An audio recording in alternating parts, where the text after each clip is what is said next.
Oh my goodness. You know how you can be in the Word and then all of a sudden something just comes alive? Okay, listen to this. So now Jesus came back to Bethany and he was sitting at the house of Simon the leper.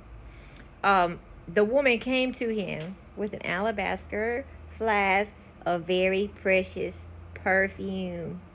She poured it on his head as he reclined at the table. Now, if you remember in other books of the Bible, they say that she pours it on his feet too. They say she pours it on his feet, so on his head and his feet. Listen, this is so symbolic. Well, not symbolic. It actually happened. Oh my goodness. Oh my goodness. Listen, I'm sorry. I get too excited. So, in other books of the Bible, what does it say?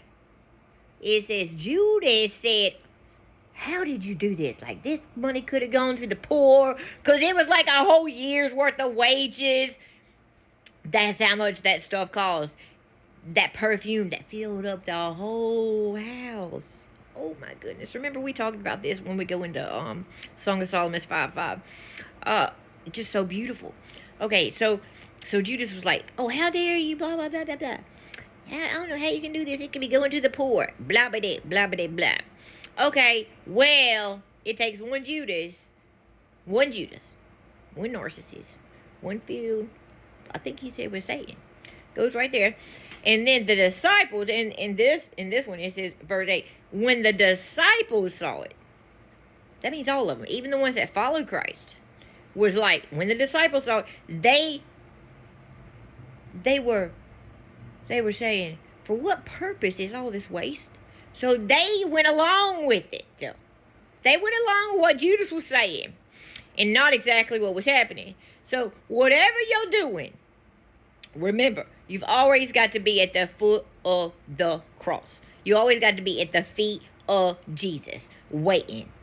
You got to be at the foot of Jesus, giving him perfume on him. It don't care what people saying around you. It don't care what the Judases are trying to stir up with other people.